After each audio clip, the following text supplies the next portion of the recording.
The earth was formed out of water and by water. Did you know that? Did you know that the earth was formed out of water and by water? You say, what does that mean? Well, it means that the earth was some kind of a watery chaos at first. So what you had was, by the word of God, heavens. The Hebrew word is always plural, and so Peter uses in the Greek the plural word to fit with the Hebrew, which is always plural.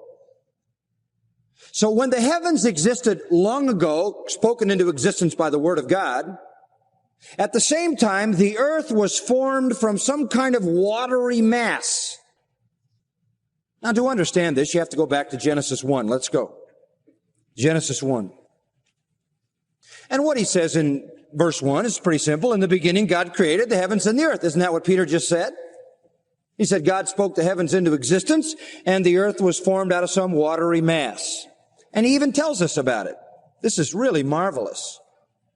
Listen to what he says. He says, and the earth, as God began to create it, was at first tohu and bohu, two Hebrew words, formless and empty, a sort of chaotic mass.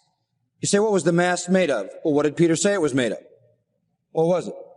Water. And it existed in the heavens, which is space that was dark. You say, how do you know it was dark? Well, it says, verse 2, darkness was over. We'll stop there. So here was this formless, shapeless mass of water existing in darkness. All of a sudden, God does something. Look at this, verse 2. And darkness was over the surface of the deep, and the Spirit of God was moving over the surface of the waters. Now we find out two times, this has got surface. Surface.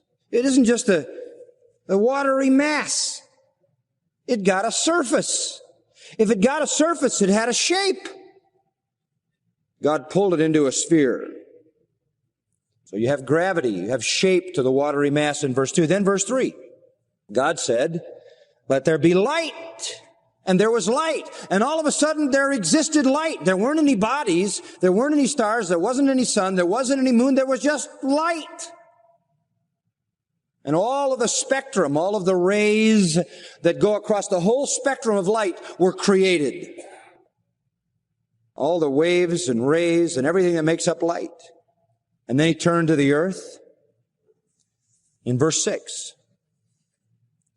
And God said, let there be an expanse in the midst of the waters, and let it separate the waters from the waters. What? God says, I want to do something. I want to take some of the waters in this watery mass, and I want to pull them up here, and I want to leave some of them down here in this sphere, and I want to create an expanse in between the two.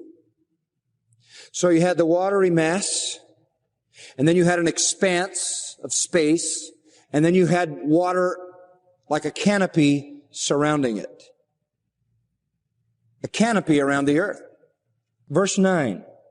Then God said, let the waters below the heavens. Now what's that? That's the watery mass that's existing in a spherical shape. He says, let the waters below the heavens be gathered into one place, and let the dry land appear. Boom! And dry land is injected into the watery mass, and all of a sudden it starts to rise up everywhere, and the water gets collected into rivers and lakes and seas, and the earth begins to take shape. The lower waters were collected as God spoke land into existence. There you have it. He took the tohu and bohu, gave it shape, pulled some of the water up, surrounded the whole globe with a canopy, left an expanse of space in between the canopy and the surface.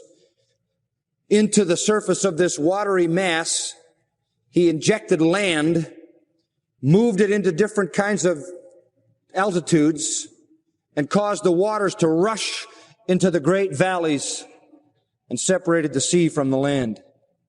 And you know what he said about it? God said about it, verse 10, it's what? It's good. It was better than good, folks. God is the master of understatement. It was better than good. It was perfect. But even in that perfect environment, man fell into sin, and God looked at the world, and it isn't very long. He looks at the world in Genesis 6:5, and he saw that the wickedness of man was great on the earth, and every intent of the thoughts of his heart was only evil continually, and he was sorry that he made the whole thing. And he said, I'm going to destroy it. How's he going to destroy it? Well, he's going to use the same thing that he created it from to destroy it. What is it? Water. And so says Peter, go back now, 2 Peter chapter 3, Peter says this, not only by the word of God did the heavens exist long ago and the earth was formed out of water and by water, but verse 6, through which the world at that time was destroyed, being flooded with water. God destroyed the world with the water that surrounded it. Genesis 7:11 says, in the 600th year of Noah's life, in the second month, on the 17th day of the month, on the same day, all the fountains of the great deep burst open, and the floodgates of the sky were opened. The canopy broke up, and the earth, the springs and the fountains and the sources of water burst, and water came roaring out of the center of the earth, and water came torrentially falling from the sky. Verse 22 of Genesis 7 tells us, of all that was on the dry land, all in whose nostrils was the breath of the Spirit of life died. He blotted out every living thing on the face of the land or the earth.